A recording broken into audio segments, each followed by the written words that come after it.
It's easy to say you've read the entire Bible. You can mark it off on some spiritual checklist, look around and pat yourself on the back. But let's be real here. Reading the Bible and understanding it are two completely different things. Finishing it doesn't mean you've absorbed it. People read it cover to cover, speed through it like it's some novel, and then say, "I've read the Bible." Great, but have you actually let it change you? Or is it just words on a page? Most people think reading the Bible is the end goal, but understanding it? That's the part that actually demands something from you. That's where the Bible goes from being just a book to being a mirror. And that reflection isn't pretty. It's brutal, it's humbling, and it's uncomfortable.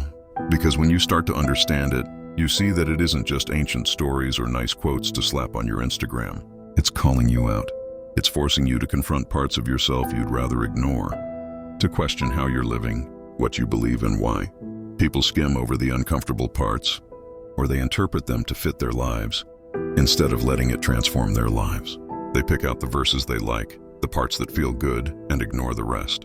But if you actually understand the Bible, you can't do that. You can't cherry-pick truth, you can't gloss over the hard stuff. The Bible is either all true or it's not. You can't just sit in the comfort zone with it. And let's get something straight. Understanding the Bible isn't about being a scholar or memorizing verses. It's not about knowing the historical context of every book or mastering theology. Understanding it means letting it hit you where it hurts, letting it question your priorities, and admitting that maybe, just maybe, you're not as righteous as you think you are. True understanding is raw, it's real, and it changes you. You start seeing your pride, your hypocrisy, your selfishness, and it's not flattering. So before you go around saying you've read the Bible, ask yourself, did it change you?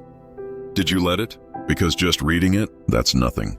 Letting it take root, letting it challenge you, break you down, and build you back up, that's what actually matters.